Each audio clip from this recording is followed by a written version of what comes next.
Illegal border crossings are at an unprecedented record low under President Trump, with border encounters at just over 30,000, down more than 75% from this time last year. Daily apprehensions at the southwest border are 95% lower than during the Biden administration. But far-left Texas Congresswoman Jasmine Crockett is crying foul. I will acknowledge that what is being reported is that border encounters are lower.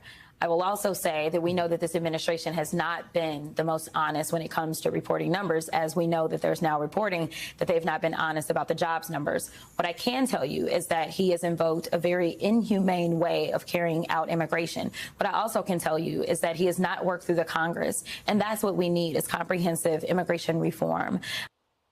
Fox News contributor Jason Chaffetz joining us now. Merry Christmas, Jason. Thanks for joining us. And I am going to keep my cheery Christmas spirit and not lose my ever-living mind when I hear Jasmine Crockett say that the numbers are not what they seem, because I lived it. I spent years at the border, thousands coming across. This is by far the most secure border that we have had in the history of the country. We have not released a single illegal alien that crossed the border into the country for 7 straight months, and yet she wants to challenge the numbers. What do you make of it? Stupid knows no holiday. I love this holiday. It's one of the best, but this is one of the dumbest people ever to serve in the Congress.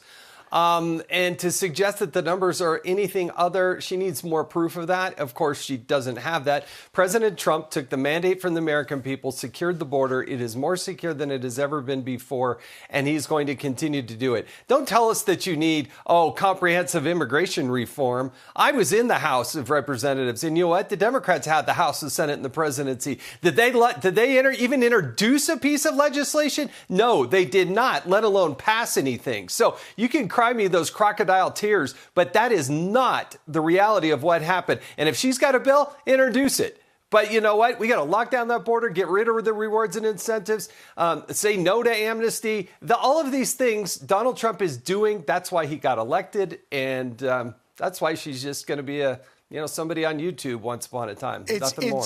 You're so right. It's the mandate that the American people voted for.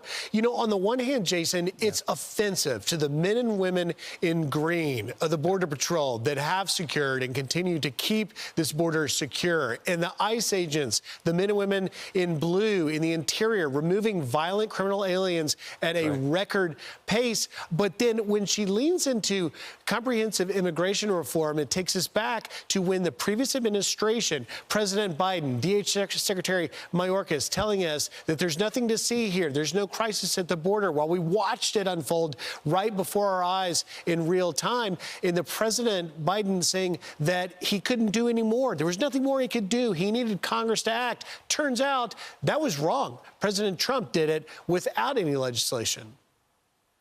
Yeah, we just needed a president in President Trump, and we needed leadership to actually get it done. I remember when Kamala Harris, went down to Central America and she said, it's climate change that's causing all this. No, it's because you were giving out free healthcare, free education, all sorts of bennies to be here illegally. And now we got a mess on our hands because we got tens of millions of people.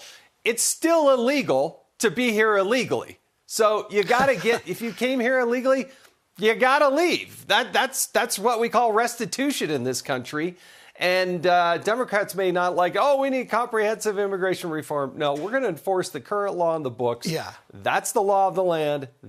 And don't do these sanctuary cities.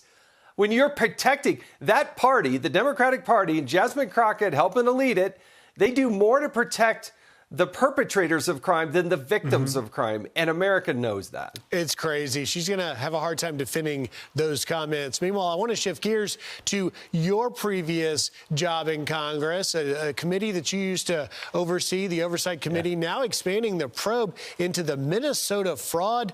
Chairman Comer sending a letter to 7 current and former Minnesota officials asking for written or in-person testimony, threatening subpoenas if they don't comply.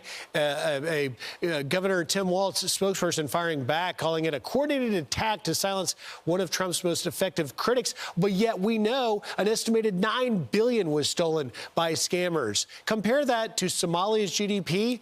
It's just under $12 billion. And so much of this fraud is just now being uncovered. What do you say to this oversight committee and Chairman Comer really leaning into this?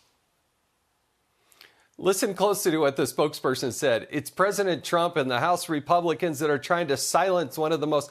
They're not trying to silence him. They're trying to get him in front of a microphone. He can talk all day long, but he's going to have to raise his right hand. He's going to have to do it under oath, and he's going to have to answer some questions, provide some documentation. That's what we call oversight in this country since its founding in 1814. James Comer, as the chairman, is doing a spectacular job. He's got to yank them. And I don't think this ends in Minnesota. I think when we go to Illinois and California and some of the others, big, Baltimore, these types of things, I think we're going to see this is pretty widespread. The numbers are stunningly large. You are on point, Jason. Yesterday, I interviewed a New York assemblyman that says that Governor Hochul may soon have a problem with fraud here in New York. We'll see where it goes. Jason Chaffetz, thank you for taking time, and Merry Christmas.